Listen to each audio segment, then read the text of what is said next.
को लेकर अखिल भारतीय विद्यार्थी परिषद द्वारा प्रेस वार्ता का आयोजन किया गया है। आज अखिल भारतीय विद्यार्थी परिषद द्वारा पूरे बिहार के हर जिला में बिहार की गिरती शिक्षा व्यवस्था को लेकर बिहार विद्यार्थी परिषद द्वारा ये शिक्षा व्यवस्था को लेकर आज प्रेस कॉन्फ्रेंस रखा गया है। नई शिक्षक भर्ती नियमावली जो है उसको लेकर भी लगातार शिक्षकों का विरोध प्रदर्शन जारी है। ऐसे में अखिल भारतीय विद्यार्थी परिषद इस प्रदर्शन को कैसे देखता है? अखिल भारतीय विद्यार्थी परिषद जो छात्रों के साथ जो स्टेट टेट की परीक्षा पास किए हैं विद्यार्थी, उनके साथ जो वर्तमान की सरकार जिस तरह से अन्याय करने का काम किया है, अगर आपको करना ही था तो आपको परीक्षा नहीं लेना चाहिए था। आप कुछ विद्यार्थियों को योगदान प्रमाण पत्र दे दीजिए, योगदान प्रमाण पत्र, और अब आप ये नियम लाते हैं कि बीपीएससी के द्वारा एग्जाम लिया जाएगा। कहीं ना कहीं आम छात्रों के साथ इनके भविष्य के साथ खिलवाड़ करने का काम किया है। लेकिन सरकार का मानना है कि अगर बीपीएससी के थ्रू एग्ज़ाम होता है तो शिक्षा व्यवस्था में सुधार आएगा। हम मानना सही है, शिक्षकों के जो कि गुणवत्ता शिक्षक आएंगे तो बिहार का शिक्षा व्यवस्था सुधरेगी। लेकिन आप जब इन्हीं विद्यार्थियों को स्टेट क्वालिफाई करा के जब आप कुछ लोगों को योगदान दे देते हैं, और ये दोहरी नीति कहाँ तक सही है? बिहार के जो छात्र हैं, आम छात्र हैं, छात्रों के साथ दो तरह का बर्ताव क्यों?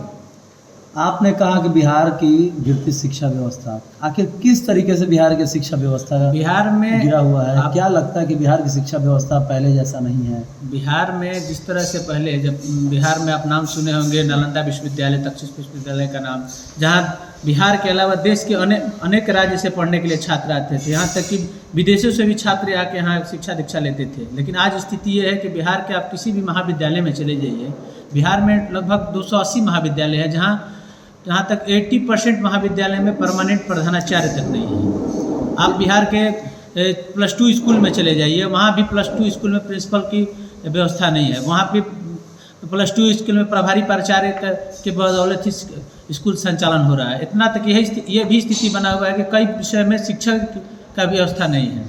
शिक्षकों का मानना है कि जब हम पढ़ा रहे थे तो योग्य थे, अब हम अयोग्य हो गए और अध्यापक प्रोन्नति के लिए भी उन्हें परीक्षा देना होगा।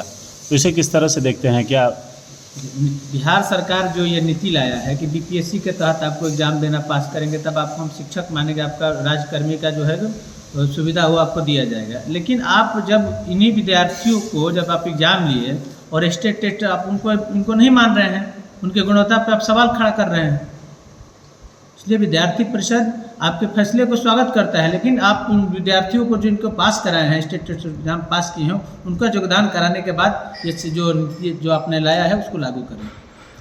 तो किस तरीके से विद्यार्थी परिषद इसके लिए आगे अपना संघर्ष को बढ़ाएगा? अगर उन छात्रों के भविष्य के साथ वर्तमान सरकार अगर खिलवाड़ करेगी तो अखिल भारतीय विद्यार्थी परिषद मजबूर होकर बिहार विधानसभा घेराव करने का भी काम करेगी। छोटू जी, आप बताइए, जो शिक्षक नियमावली है इसमें बहुत सारे लोग कह रहे हैं कि अच्छा भी है, बहुत सारे लोग कह रहे हैं कि इसमें बहुत त्रुटि है। तो क्या लगता है कि इस तरीके के जो सरकार के देखिए, सरकार के द्वारा बार बार नियम बदलना ये छात्रों के साथ नाइंसाफ़ी है।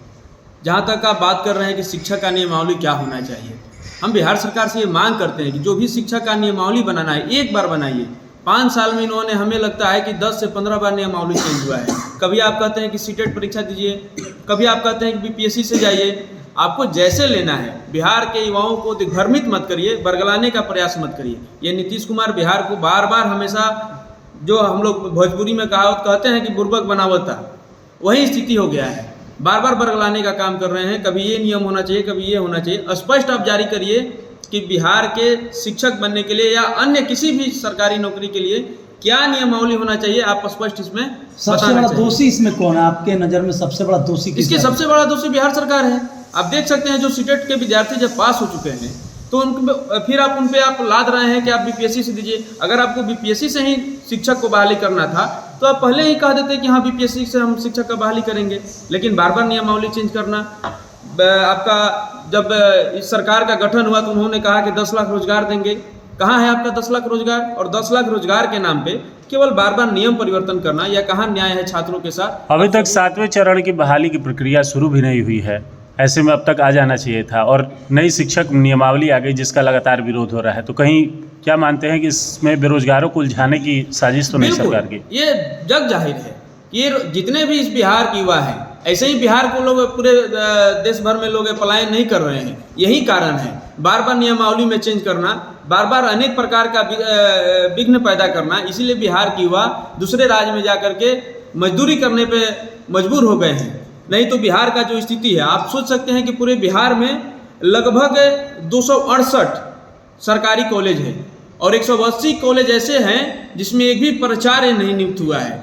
ये स्थिति है बिहार का शिक्षा का। आप इससे अंदाजा लगा सकते हैं कि क्या स्थिति हो सकता है।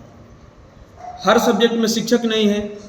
हम आप कॉलेज कैंपस में जाते हैं तो उस कॉलेज कैंपस में आप देखेंगे कि बहुत सारे ऐसे सब्जेक्ट हैं जिनमें एक ही शिक्षक नहीं है। गेस्ट फैकल्टी के नाम पे खानापूर्ति की जा रही है और गेस्ट टीचर केवल किसी किसी विभाग में गेस्ट टीचर के बदौलत ही विभाग टिका हुआ है, नहीं तो विभाग बंद होने का कगार पे है। यानी विद्यार्थी परिषद शिक्षकों के साथ है। हम लोग हमेशा बिहार के जितने भी युवा हैं, बिहार की जनता है, उसके साथ विद्यार्थी परिषद सामाजिक न्याय के लिए हम लोग लड़ते रहेंगे। अगर बिहार सरकार स्पष्ट निर्णय नहीं लेती है तो हम लोग आने वाले समय में 15 से 20 के बीच में हम लोग पटना में एक धरना देंगे। विद्यार्थी परिषद सरकार के खिलाफ धरना देगी। उसके बाद जो भी निर्णय होगा, उस धरने के बाद अगर सरकार नियमावली अपना स्पष्ट जाहिर नहीं करती है, आने वाले समय में विद्यार्थी परिषद चरणबद्ध आंदोलन करने के लिए भी तैयार है। रही बात बिहार का जो भी दृश्य है, बिहार के बेरोजगारी का जो समस्या है, मजदूरों का पलायन का जो विषय है, बिहार में इतने बड़े फैक्ट्रियाँ थी, सारे फैक्ट्रियाँ नीतीश कुमार जी के आने के बाद बंद हो गई है। मैं पूछना चाहता हूँ, इस बिहार को जिन लोगों ने 30 साल 35 साल से राज कर रहा है और आज भी बिहार पिछड़ा है और आज भी उन लोगों के द्वारा वोट इसी आधार पर मांगा जाता है कि बिहार को विशेष राज्य की दर्जा मिलनी चाहिए, बिहार गरीब राज्य है। मैं पूछना चाहता हूँ कि बिहार में जब बिहार का हम लोग इतिहास पढ़ते हैं तो नालंदा और तक्षशिला जैसे विश्वविद्यालय, बिहार के बहुत सारे शुगर मिल हैं, बहुत सारे ऐसे मिल जो हैं जो बंद पड़े हुए हैं और बिहार का यही दुर्भाग्य है। आपने सुना होगा गुरुकुल, लेकिन अब देखने को कहाँ मिलता है। परंतु आज भी कहीं कहीं ऐसा विद्यालय है जहाँ पर गुरुकुल की परंपरा देखने को मिलती है, जहाँ पर संस्कार और अनुशासन कुट-कुट कर भरे हुए हैं।